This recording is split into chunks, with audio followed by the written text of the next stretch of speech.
This first section is about aperture dimensions and what that means for the area of the printed pad. Printed circuit boards have many copper pads on their surface, and stencils have many apertures in the stainless steel foil. In this module, we'll focus on one pad and one aperture at a time. Here we have a single copper PCB pad in orange on the left, and the walls of a single stainless steel stencil aperture in silver on the right. And the stencil aperture goes on top of the copper PCB pad.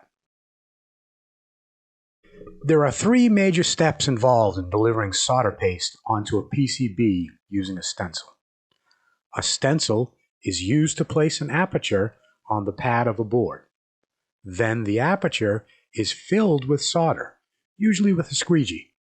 Finally, the pad and aperture are distanced from each other, leaving the solder paste behind on the pad. A rectangular stencil aperture has three dimensions of interest to us.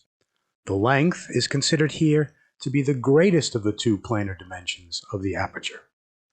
Width is the lesser of the two planar dimensions of the aperture.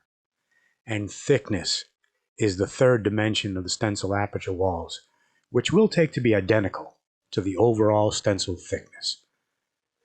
The surface of the pad has similar length and width, though they can vary somewhat from the aperture dimensions.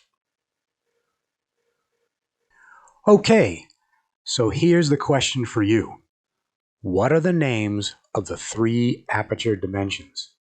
If you can answer that, you're ready to move on to the next section.